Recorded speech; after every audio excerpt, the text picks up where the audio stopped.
Yo guys, what's going on? My name is Justin, the owner and operator of the nationsportsblog.com. Thank you so much for tuning in. Today we have a special guest here with us today. We got Ray Polk of the Colorado Buffaloes. Ray, what's going on, man? Hey, not too much. Just got done with training and just trying to get better. Now, on football-wise, how are you currently doing today? Football-wise, I'm doing great. You know, when your only job is to train for the NFL, it's pretty nice actually. No more school. Graduated in December, so everything's going great. Just trying to fine tune what I do and hoping to make it to the NFL. Now, let's go back in your high school football days. Me and you have a lot in common. We both grew up in Scottsdale, Arizona. Now, your father played professionally and collegiately at the University of Arkansas, and he went to the NFL for the Oakland Raiders and the Tampa Bay Buccaneers. But how has your dad helped you step up your game? He's helped me a lot, and unfortunately, he didn't go to Arkansas. He went to Oklahoma State, but when coming out, he had an offer from Oklahoma State, and he didn't push me or anything like that. He wanted me to make a decision on where I wanted to play college ball and, what was the best fit. But in football, he's helped me a ton with just, he's watched probably every one of my games. And so he sees something and what I need to work on. And he talks to me about it. And through that, I've been able to fine-tune, my game and talk to coaches, and I've been working a lot with Will Sullivan down here at Fisher Sports, and he's helped me work on the things that I need to work on to be a better player. Now, during your high school football career, you played at Brophy Polytechnic School. Tell us about your experience for Brophy. Yeah, Brophy was great. Brophy College Prep, it was unfortunately, it was all boys school, so I tried to get some co-ed classroom time, so I ended up taking Latin, which was offered with Xavier students, which was our sister school. But football was great there. We had a great coach. We had great players through there, and one of the biggest things that we had to do was just become mentally tough as well as physically tough. But the mental side of it was really key, and we had great coaches that enforced that upon us. We weren't the most talented team. I think we had only like 2 or 3 guys that came out and actually played D1 football, but the mental aspect side of it was great because it was lessons that I could learn in high school that I could take to the next level in college. Now, going into like more depth of your high school playing career. Now, I went to Pinnacle High School. It's a school out there in Paradise Valley. Now, I went to Pinnacle, and you faced off against Pinnacle. You faced off against Notre Dame. What school really took you to your limits in high school? Like which schools are our big rival? Like when you were competing off against other schools, what school really took you to your game, like really helped you and really gave you a full lot of competition? Oh, yeah. Well, Hamilton was always one of the powerhouses down here. And, they were going for 3-peat when we played them in the national championship, or state championship in 2005 it was. And they were stacked every year. They always had, a great coaching staff. They had great athletes there. And so whenever we played them, we knew we had to take it to the top of our game in order to compete against them. And that was always the big game. Back in high school, it was are we going to, make the playoffs, and then are we going to beat Hamilton for the championship? Now, I see a little rivalry between me and you. You went to Brophy. Now, I go to Desert Ridge now, and Brophy, Desert Ridge, and Hamilton is just a 3-way rivalry between us 3. But after your high school career, recruitment came next. Now, at this point, you're a senior in high school. What kind of colleges were trying to recruit you, and why did you set your sights on, deciding with the Colorado Buffaloes? Well, I had about 20-plus offers, between 20 and 30 offers. From D1 programs, and I narrowed it down to a few. The 2 in-state schools I was looking at, obviously ASU and U of A, and then I was talking talking with Oregon State a good amount and Michigan. And honestly, Colorado really, I was interested in them. And I was interested in them because they used to be a dynasty back in the 90s. I mean, they won the national championship. They had good players every year, a good team every year. They had a great coach. And all of a sudden, they just kind of fell off a little bit. And when I was making the decision, I looked at these other schools. Obviously, Michigan's always good, and U of A and LSU are great programs too. And I wanted to go somewhere where a great program hadn't been established. And looking at Colorado, they had football tradition, but I wanted to go somewhere where I could come in with a class of recruits and think, okay, well, 4 years later, like maybe we could really do something here. And I wanted to go and start a legacy on something that hadn't been really proven in a few years. So I took a visit to Colorado, and I loved it, and I ended up signing with them. Now, it's 2008. You're a freshman on campus. You redshirted your freshman year in 2008. Now, you went into 2009. You a redshirt freshman at the time. You played 11 games for Colorado during your 2009 campaign. Can you go into depth about your 2009 campaign with Colorado? Yeah, 2009 was a huge learning year for me. I came in as a running back, and I asked to make the switch over after my redshirt freshman year, and it was a huge learning curve in that, and I had great players to learn from, but I mean, we also had some talent in the secondary.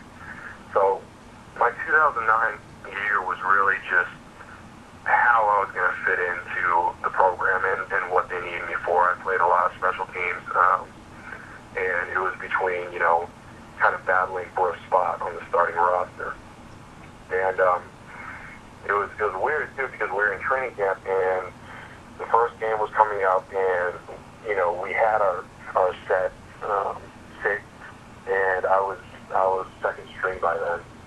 And the Thursday before the Colorado State game, which was our first game, one of our safeties went down with a high ankle sprain, and that kind of kicked me up into the rotation, and that's when I got my first start, and it was a huge learning curve. And so I, kind of started on and off during that year, and then it went well, but, I got to play in some big games, and I was happy about it.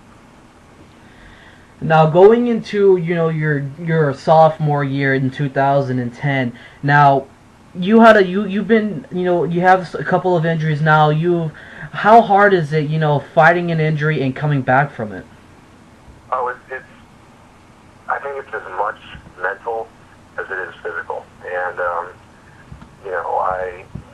I had some injuries my freshman year, being there at CU, and it was something to overcome. And, going into the 2010 season, I was relatively healthy. And, it was, it's just that there's the word injury, and then there's the word hurt. And you can play hurt, but injured is something where you are, you're,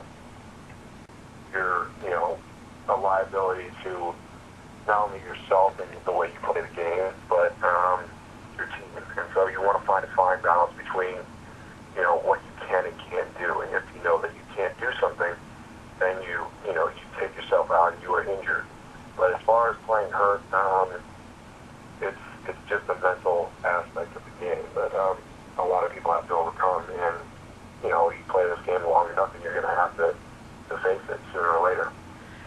Now, in 2011, let's jump right into your 2011 year. You started 11 games for Colorado. You missed out on Oregon in the USC games due to concussion symptoms. But other than that, you had a phenomenal year. Now, going into this past season for Colorado, you know, you were a preseason All Pac-12 team, and you almost got you were on the watch list for the Lot Impact Trophy Award, largely awarded for for community service and character addition to play on the field. Now, looking at you're great, you're good in the community and everything. Now, why do you think it's good to be in the community and bring more fans over to Colorado? Oh, well, that was something that instilled in me going back all the way to high school. And the Brophy motto is meant for others. And so you grow up around that, and you realize that nobody gets to where they are. No successful people get there on their own. I mean, it just doesn't happen. You have people helping you out, whether you want to admit it or not. And so I think that it's very important to stay active in the community and do what you can and do your part to help others. And it's just something that I enjoy, and at the same time it humbles you, and it takes you down to a point where you realize that everyone needs help. I didn't get to where I was without the help of someone else, and if you can reach out to other people, and if you can inspire other people, and they can look back and say, he's a great person, and I didn't get to where I was without the help of someone else doing something, even if it's the tiniest thing, but that little bit of inspiration, I think makes us all better individuals. Now, your career with Colorado is officially over. You are now stepping your game up to the NFL. Now, what will you ultimately miss as a member of the Colorado Buffaloes? Ultimately, I'll miss being able to go out there and represent my school and my state on a Saturday game day. That's probably what I'll miss the most. There's nothing like college football, and and it's been ups and downs since I've been there with the program and with myself. But I will live and die at Buffalo. It's just something that you take pride in, and you can say that you graduated from the University of Colorado, and that you spent time in Boulder, and that you were able to hopefully make a difference in that community. And that goes from Saturday game day to the Monday through Friday work ethic that you put in to every week. Now, like I said, you're on your road to the NFL now. Now, how are you preparing yourself for the Colorado Buffaloes Pro Day? I've got great trainers, and they're helping me, with all the drills and all the times and the jumps and all that stuff. I believe that I am blessed being a good athlete, but you have to get even the smallest detail down to perfection, and a lot goes into that, and so you have to humble yourself, and you can't just rely on being a good athlete, because everyone's a good athlete. It really takes a desire to achieve perfection when you're doing all these drills and everything, because it's what can make or break the tiny details. Now, I want to put you on the spot here. Like, personally, I've been doing a lot of research on you. I've been looking at your games, and I'm looking for a great comparison to you. And what I came to was I compared you to Cedric Griffin of the Washington Redskins. Now, if you were to compare yourself to any National Football League player, who would you compare your talents to? Oh, that's a hard question. I think that I can compare myself to individuals, and I can strive to be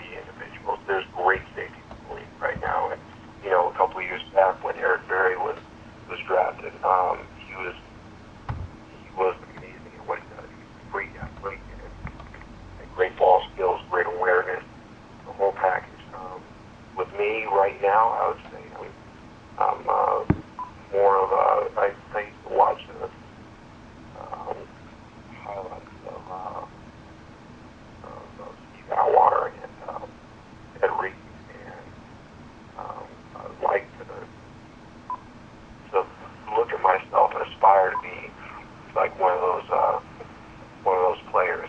Ed Reed spends a ridiculous amount of time in the film room, and I remember one play. He playing middle post and snap. He jetted down to the flat and picked off a slant for a pick six.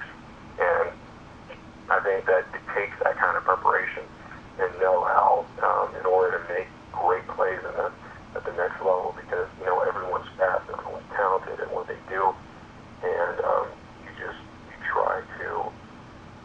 Again, it goes back to the details and what you look at in the film room and what you do on the field. Now, if I was an NFL head coach, why should I draft Ray Polk?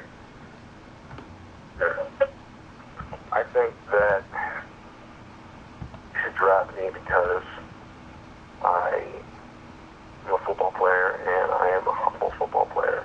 And you'll hear that a lot, and you'll hear the words humble and hungry and work ethic and everything like that.